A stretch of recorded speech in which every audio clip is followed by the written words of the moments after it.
From the Folger Shakespeare Library, this is Shakespeare Unlimited. I'm Farah Kareem Cooper, the Folger Director.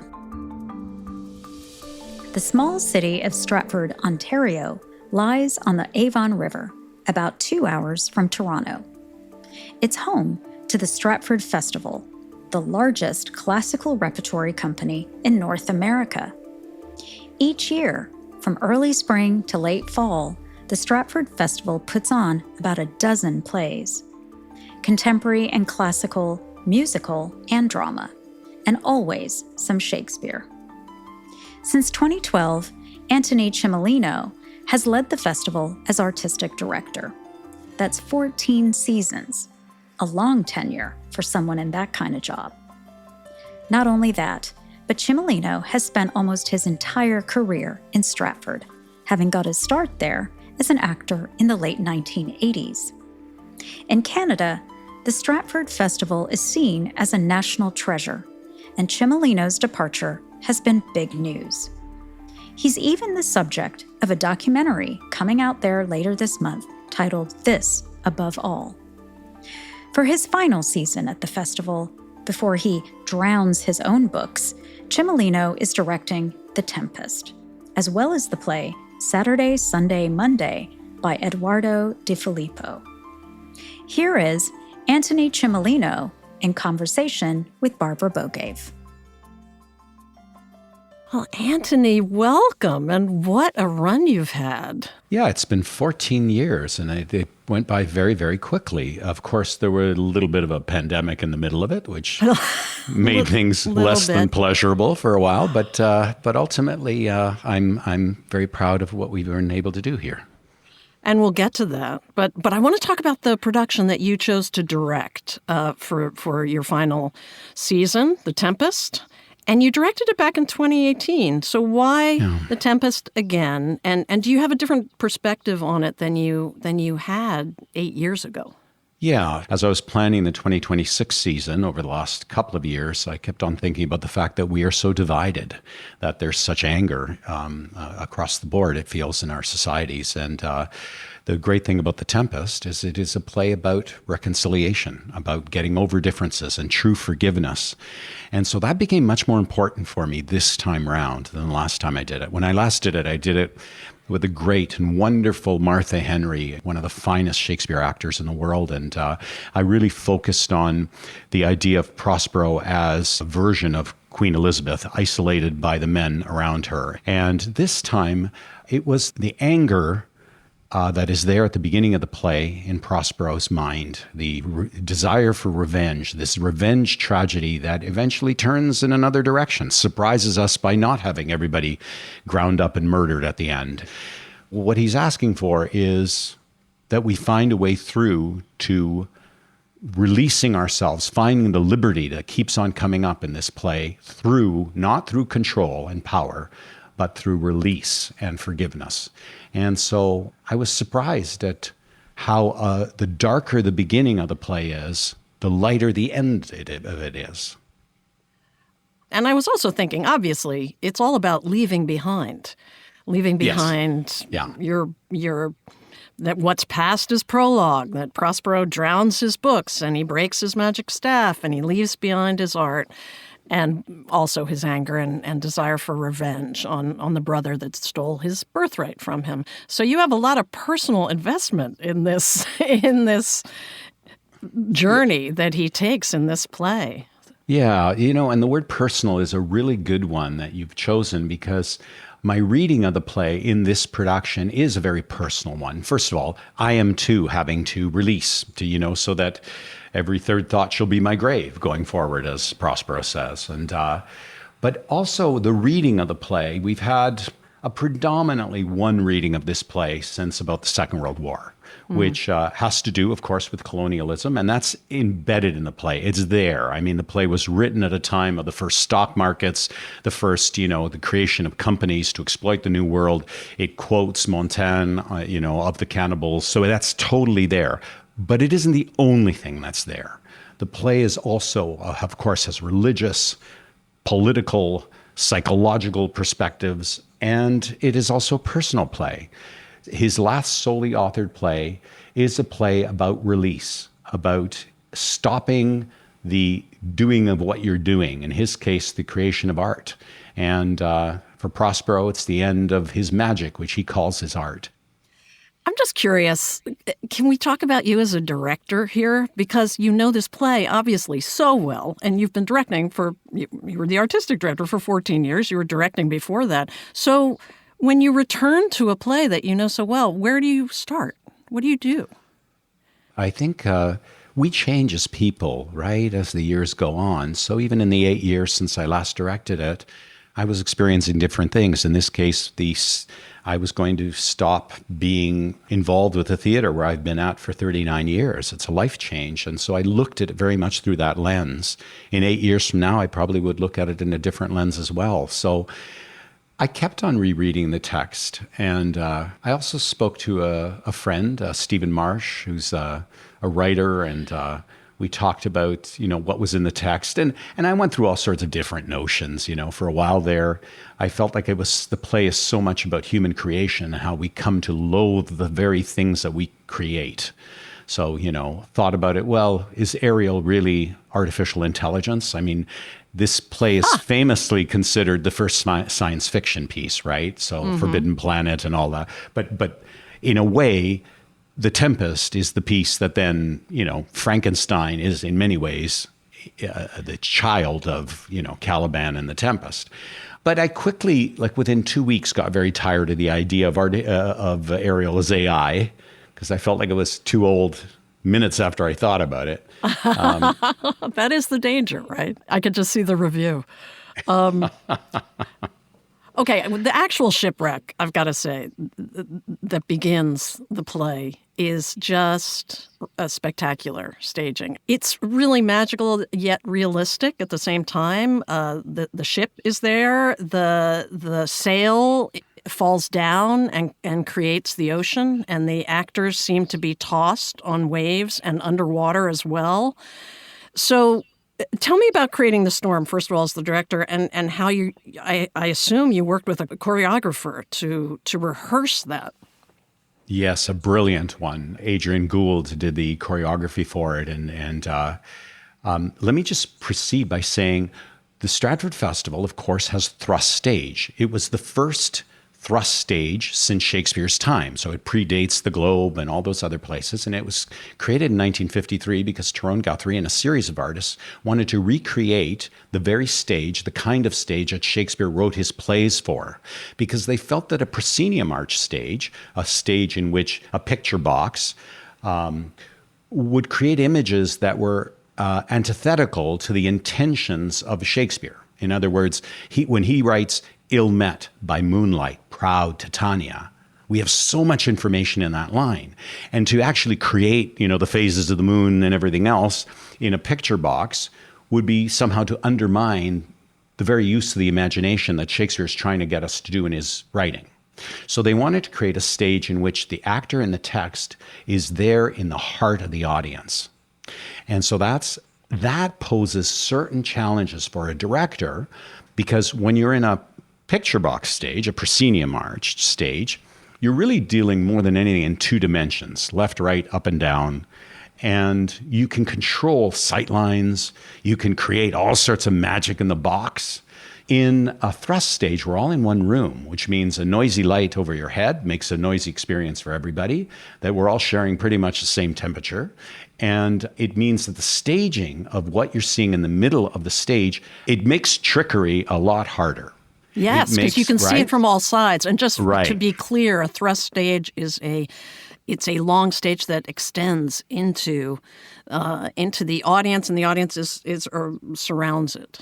Yeah, in this case, in the Stratford Festival, we created a Greek amphitheater, and it's got a modern interpretation of Shakespeare's stage in the middle, and it has Roman vomitoria that come up, so it can, literally do what they sound like, spew up people and action and surprises. So I was fortunate that we had a designer in Julie Fox who gave me lots of things to play with, like ship's ladders that go up, a large sail. I had a vision of a sail that would feel like a storm cloud. So rather than trying to be like a ship's sail only, strongly that it almost serves as a metaphor for the kind of the explosive energy of the storm. And it came up in the dark, and I had this vision of it being like 2 inches from our faces, that in the dark we feel this dark presence, this foreboding presence of this cloud in front of us, and we're not sure what it is. And then it turns out to be part of the ship, and then the sail falls down and spreads out. And it was Adrian Gould, our choreographer, who came up with the idea of it then becoming the ocean and people coming through it, which is brilliant. That's funny because the visuals are stunning, but there's always this tension in The Tempest and in a number of Shakespeare's plays between the effects, the spectacle, and the text, the poetry. Yes. And that's hard to balance, I imagine.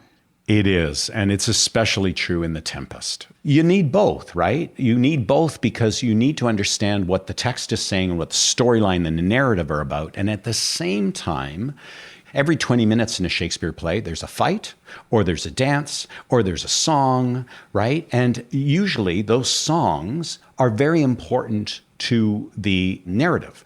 So you need to get both. And that's especially true for The Tempest, which was written in the time of court masques. So the chief form of entertainment, it felt like the royal court, were that they would put on these pageantry that would, enable everybody to dress up in these great outfits. And so that's present in The Tempest. The play is called The Tempest. There's a storm right off the top. So if you got a damp squib of a storm, you kind of know what you're in for the rest of the night, right?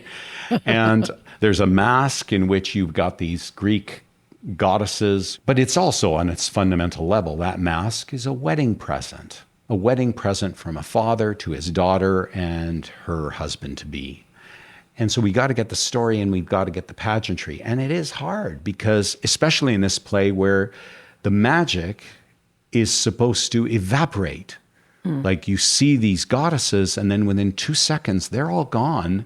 And Prospero says, yes, these rebels I foretold you were all spirits and melted into air, just into visions. Thin air. Right. So I try not to be too worried about reconciling the two.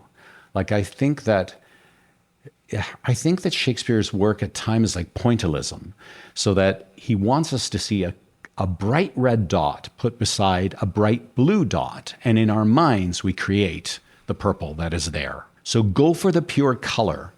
And by having one thing next to another, the contrast is what the theatricality is about. If we iron it all out and make it this kind of battleship purple gray, there's nothing theatrical about that. And yet, modern criticism keeps on asking us to do that. I have to say, you mentioned the mask, and the mask features these truly bewitching, huge, pulsating jellyfish, marionettes, I guess you'd call them. They are glowing. They have long tentacles that have, I guess, LED lights in them that glow because the whole mask scene is taking place underwater. And you feel in the audience the undulating waves around you, and then they disappear in the next scene. So it really does create that effect that you're talking about. We wanted to really go with the idea of an island and the sea. So one day, our designer, Julie, came in with a series of seashells, and they were extra large compared to the set model that we were looking at. I went, I love that. I love giant shells. They wear them as heads. Yeah, you have right. giant conch shell heads on the Well, the spirits on the island, that's right. He talks about ye elves, and they are very much indebted to sea creatures. So we wanted to roll out this idea of this world of the sea and have it there for these goddesses as well. Wow. You said somewhere your favorite Shakespeare line is in The Tempest, and you said it earlier. The rare action is in virtue, not in vengeance. And you were talking about this time that we all live in, this very polarized moment. So what do you learn from Shakespeare? What can we all learn from Shakespeare about hope in a divided, violent time? What leads people, what leads Prospero, and what leads us all to choose the rarer action? Well, it's funny he uses the word rarer. He doesn't say the better action is in, virtue, not in vengeance. He says the rarer action. And I guess that is true, right? It's rare for us to see true forgiveness taking place. People often ask me, Barbara, can you give us any inspirational quotes from Shakespeare? And I have to break their hearts and say, no, sorry, if you want Hallmark, he doesn't do that. He is constantly talking about no matter how bad things are, brace yourself because they may get worse. And so we have to be grateful when we actually find people behaving in a way that is not that way, in a way that is forgiving, in a way that is loving, in a way that overcomes petty differences. And so it is the rarer action. So I guess what Shakespeare would say about it is that it is unusual to see that kind of forgiveness. It's not impossible, but it's rare. And so we have to kind of try to find it within ourselves, our better angels. I could talk about the Tempest all day with you, but I was thinking there are beats in Prospero's journey to forgiveness and to ending his art and magic period. Do you see distinct phases or beats in your 14 years as the artistic director at Stratford that have led you to this decision that it's time to go?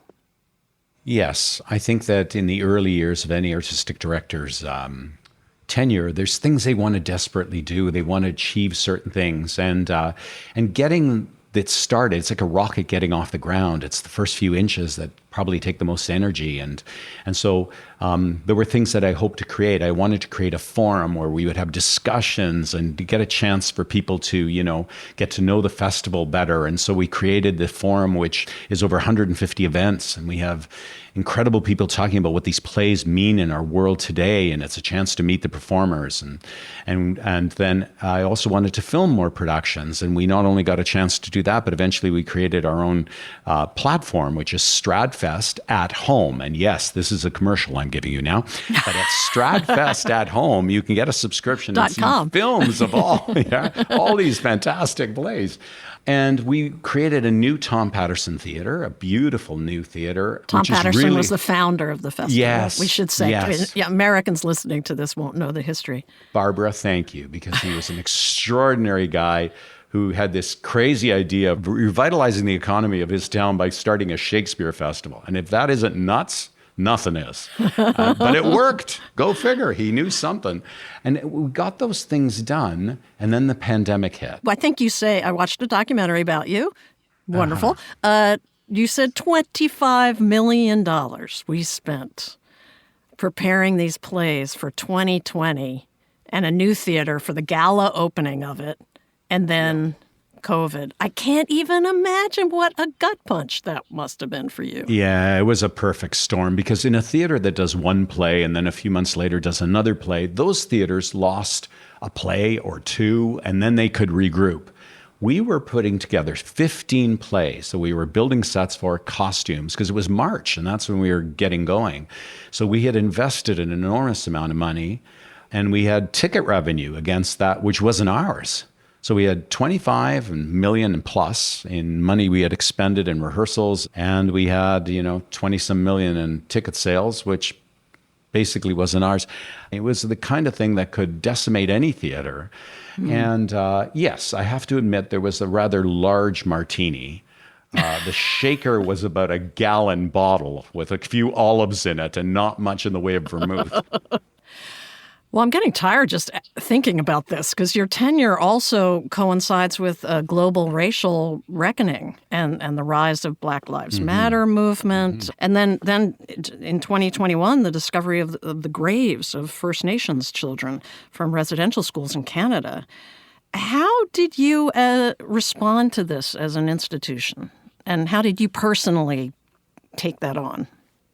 Addressing historic issues of marginalization and lack of inclusion was really critical to us for many years. And we've been trying to do that work. And so we had artists in key positions who are of color or Indigenous. But what I discovered during those discussions was that we weren't supporting those artists in the way that they needed to be supported. We weren't thinking about the whole of how we did everything from rehearse to marketing and what the impact would be for somebody new to the company who doesn't consider themselves part of the majority. And what would that feel like? And we realized there's a lot of work we needed to do to be able to understand that and to address how we do what we do in every way, from our marketing through to our, rehearsal process, through our hiring practices. And that was work that we undertook in that period to do our work better, to make it so that everybody at the festival can do their best work. And it's ongoing work. It's not over yet. That was hard. And it was personal. And when I say it was hard work, I don't mean it was just hard work. It was hard in the painful sense of discovering how, I didn't do a good enough job over those 2 decades before. I thought I was doing the right thing. I thought I was, being an ally, and I didn't do a thorough enough, a strong enough job. And so we really took apart every part of how we do what we do. And that, I think, was the sea change, was realizing how we had come up short. And that isn't a nice feeling, but it was a feeling we had to go through in order to do our work better. Your first play when you were a teenager was Love's Labour's Lost at the Stratford Festival. That's an unusual one. Well, it was the life-changing play, but I loved Shakespeare at that point, or at least had a begrudging respect for him. Yeah. But Love's Labour's Lost at the Stratford Festival. I mean, it seems unlikely, right? I mean, it's juvenilia, it's early work, and the writing not all that often performed, actually. No, yeah. and as there's a word that's used in it, peregrinate, to be saying something really highfalutin and, elitist. It's a weird little text, but it's about 4 young men and 4 young women. And the 4 young men have decided that because they're going to rule the world one day, they're kings and princes and courtiers, they're going to lay off the booze, not party, study all the time, and not see any women. And that resonated with you. Well, I went to a Catholic boys' school, so I knew this could not end well, right? And I recognized my friends on the stage, the goofball, the smart aleck, the jock. So I felt that somebody had anticipated my life, understood my life, but they were 400 years old. And that was strange. And I was in that room, and I was on the side of the festival auditorium. So I was able to look out and see the rest of the audience and the stage. It's a very conscious act of theater being in a thrust stage, because you're watching the audience as well as you're watching the play. And in that moment, I felt this deep connection, Barbara. I felt this connection back in time. And I felt this connection in that moment with all these people, most of which were much older than I was. And we were all laughing at the same thing. And for the first time in my life, I was 15 or so, and I began to just understand how beautiful humanity was, that they had created this thing. And I felt connected to people in that moment. And it changed my life. I wanted to go into the theater after that. Yeah, you went home. You said to your father, I'm not going to become a lawyer. I'm going to become an actor. Yeah. How'd that go over? Just dreadfully. I mean, my dad was, an Italian immigrant. He didn't come to this country to have his son go into the arts, I was supposed to go to university and become a professional. And so I remember him looking at his hands at the kitchen table as he heard what I was saying. And he said, "Vuoi diventare artista?" He want to become an artist. And the way he said artist, it was like a combination of pimp and car thief. It was not what he had in mind at all. But, my parents are very supportive eventually. They just needed to get their head around that idea. So... Well, apparently they were supportive and tell me if there's always one story that I read about someone I'm interviewing that is completely wrong and made up. And I suspected this one was. Your father tried to bribe the director of the Stratford Festival when you were about to audition for the first time? No. No, there's somebody made a quib about that. Yes, you're right. All right. So as a young actor who I felt like I'm watching play after play where I didn't feel the casting was any good, and I felt as every young actor, because young actors are a combination of monstrous ego and incredible vulnerability and insecurity. Absolutely. And so I finally thought, you know what? I'm going to write to every artistic director in this country and say, look, you seem to be hiring people for random reasons. I want to give you a reason to hire me. I will give you a toaster oven if you hire me for a contract. A Across the toaster, country. like a bank. Yes. Well, it worked. I managed to get a number of contractors. I had to give out those toaster ovens. And it made a bit of a splash. People said, "This is outrageous." Okay, well, finally, it took you a while, but you landed the festival in 1988. Yes. So what do you think tipped the scale finally for you as an actor?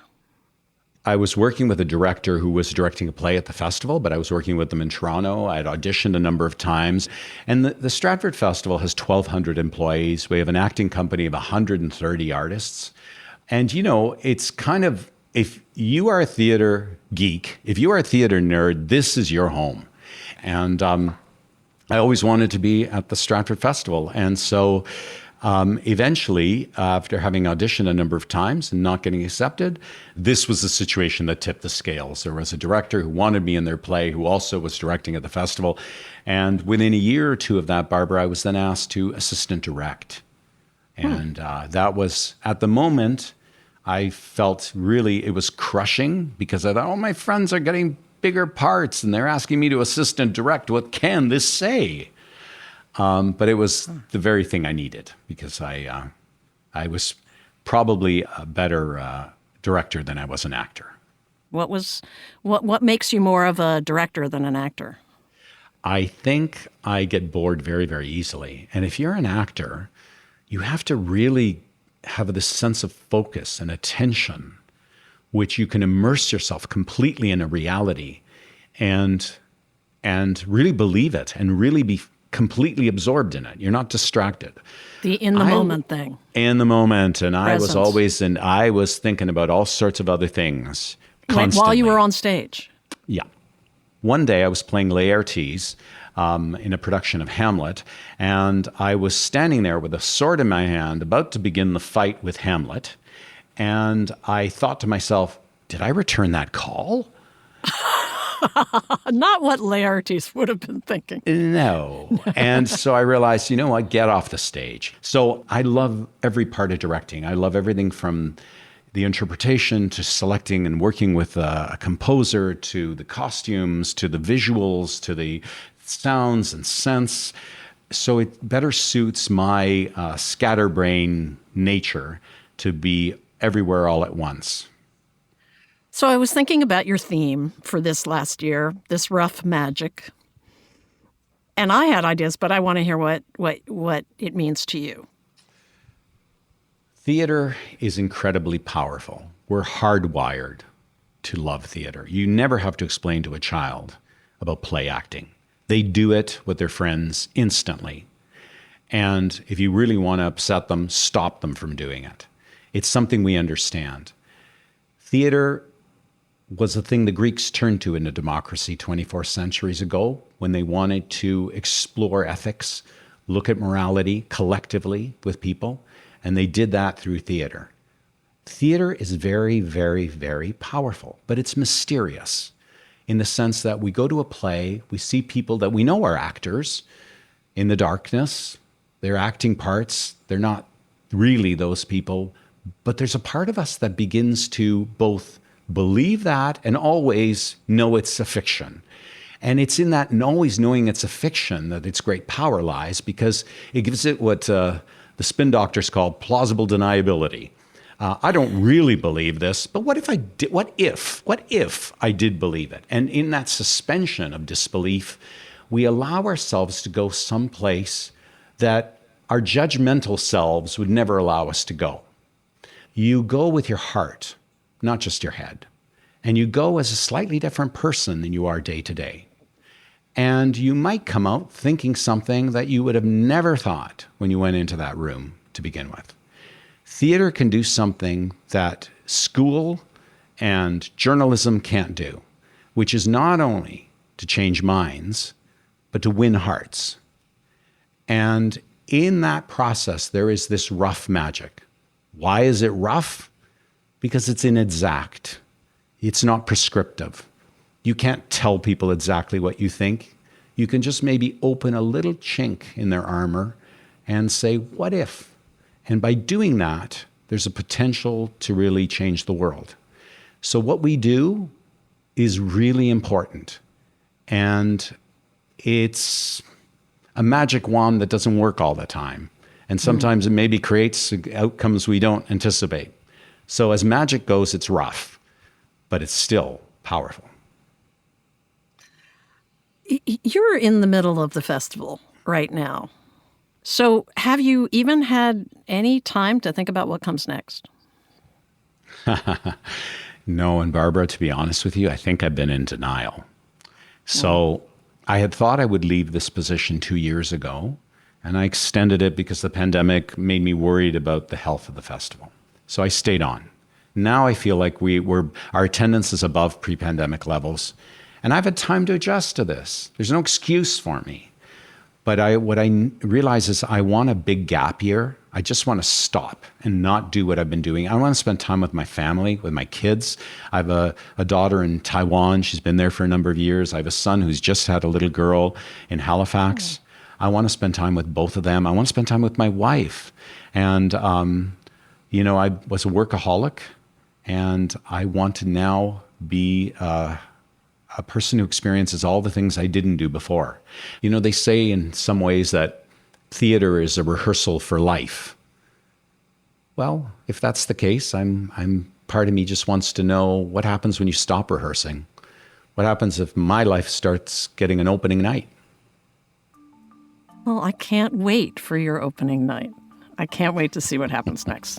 Thank you so much. It's such a pleasure. The festival was a pleasure, and talking with you today, too. Thank you. Thank you, Barbara.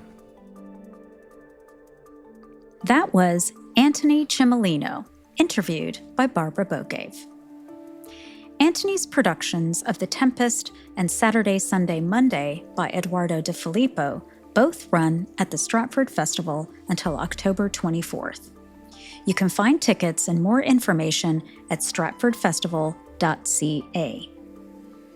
This episode was produced by Matt Frasica. Garland Scott is the executive producer.